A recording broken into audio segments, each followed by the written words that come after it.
Hello દોસ્તો, અત્યારે વાગ્યા છે સાંજના 6। આ તરફ અત્યારે હું અને મારી સિસ્ટર અમે લોકો આવી ગયા હતા રાખડીઓ લેવા માટે, કેમ કે રક્ષાબંધન આવી રહ્યું છે, એક દિવસની વાર છે, તો હવે ફાઇનલી રાખડી લઈ જ લઈએ।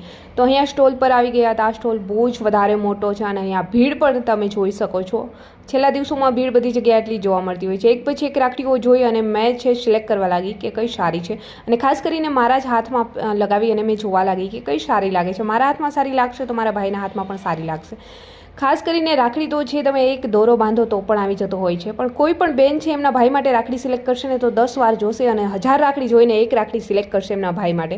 અને જ્યારે કંઈ પણ પોતાની બેન મૂંઝવણમાં હોય ને ભાઈનો કોલ ન આવે ને ત્યારે એ જ બેનને વધારે ખોટું લાગતું હોય છે। તો રાખડીઓ સિલેક્ટ કરી અને આ તરફ છે અત્યારે મેં કંકાવટી નાની એવી અહીંયા જોઈ તો એ પણ લઈ લીધી, અને મારી સિસ્ટર લઈને આવી ગઈ છે આ ભાભો રાખડો લઈ લઈ કે બેન ભાભો રાખડો નથી લેવો મારે।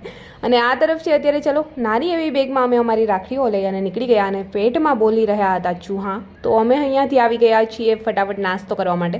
તો આ તરફ છે અત્યારે અહીંયા બહુ સરસ વડાપાઉં ભાઈ બનાવી રહ્યા હતા, ઈચ્છા થઈ ગઈ એ જ ખાઈ લઈએ। ચલો વડાપાઉંનો ઓર્ડર આપી અમે લોકો બેસી ગયા, અહીંયા રાહ જોઈને ફાઇનલી આવી ગયા છે, અને ચલો અહીંયા અમે લોકો નાસ્તો કરી લઈશું।